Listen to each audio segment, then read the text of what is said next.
താനെന്താ നേരത്തെ കടന്നു കളഞ്ഞത്? ഇതിനകത്ത് അടിച്ചിട്ട് എന്തോ ചെയ്യുവാ? മുട്ട വിരിക്കുന്നോ?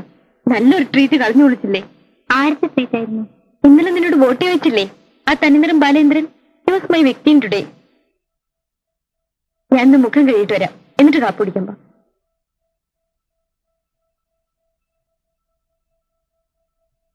താനെന്താ വായിക്കുന്ന ഇത്ര സീരിയസ് ആയി? ടെക്സ്റ്റ് ആണോ? വേരുകൾ. നടക്കട്ടെ നടക്കട്ടെ. തന്റെ തല മുഴുവൻ ഈ ലോകത്ത് നടക്കാത്ത സ്വപ്നങ്ങളും കഥകളുമാണല്ലോ.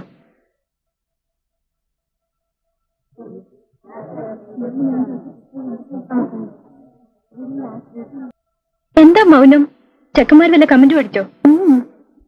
തന്റെ ഈ ഗ്ലൂമി മൂടൊന്ന് മാറ്റാൻ നോക്കട്ടെ. വൈകുന്നേരം നമുക്ക് ടൗൺ ഹാളിൽ പോണം. ഞാൻ പലപ്പോഴും പറഞ്ഞിട്ടില്ല എന്റെ കസിൻ പ്രദീപ് കക്ഷിന്ന് അവിടെ കവിത വായിക്കുന്നുണ്ട്. ഞാനില്ല. കവിത തനിക്കും പ്രിയപ്പെട്ടാണല്ലോ. എങ്കിലും ഞാനില്ല. താൻ വന്നില്ലെങ്കിലും ഞാൻ പോവും.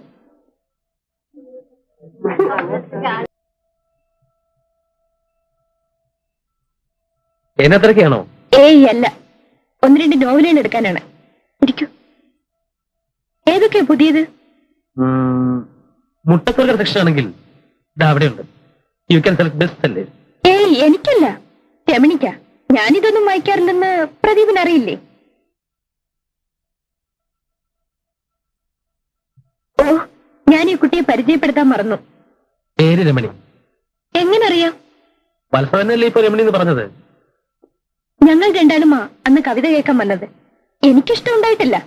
ഈ കുട്ടിയുടെ ബോർ മാറ്റാൻ ഞാൻ കണ്ടുപിടിച്ചൊരു ചേഞ്ച്. അതിന് കവിത വല്ല ഡാബർ പ്രാവശ്യമാണ്.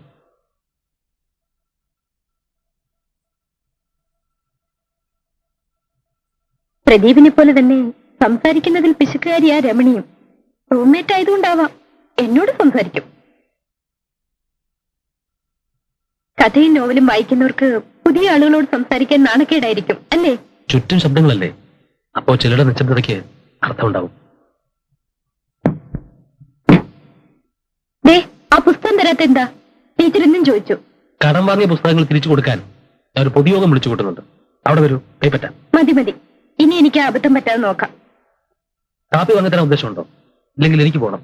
പ്രദീപിന്റെ കവിത ഈ കുട്ടിക്ക് ഇഷ്ടപ്പെട്ടെന്ന് തോന്നുന്നു. ചില വരികൾ മുറിയിൽ മൂളി നടക്കുന്നത് കേൾക്കാം. Sir, 3 orange juice. എനിക്ക് ജ്യൂസ് വേണ്ട. പിന്നെന്താ, റം വേണോ? Strong tea. ഹലോ, വരുന്നു.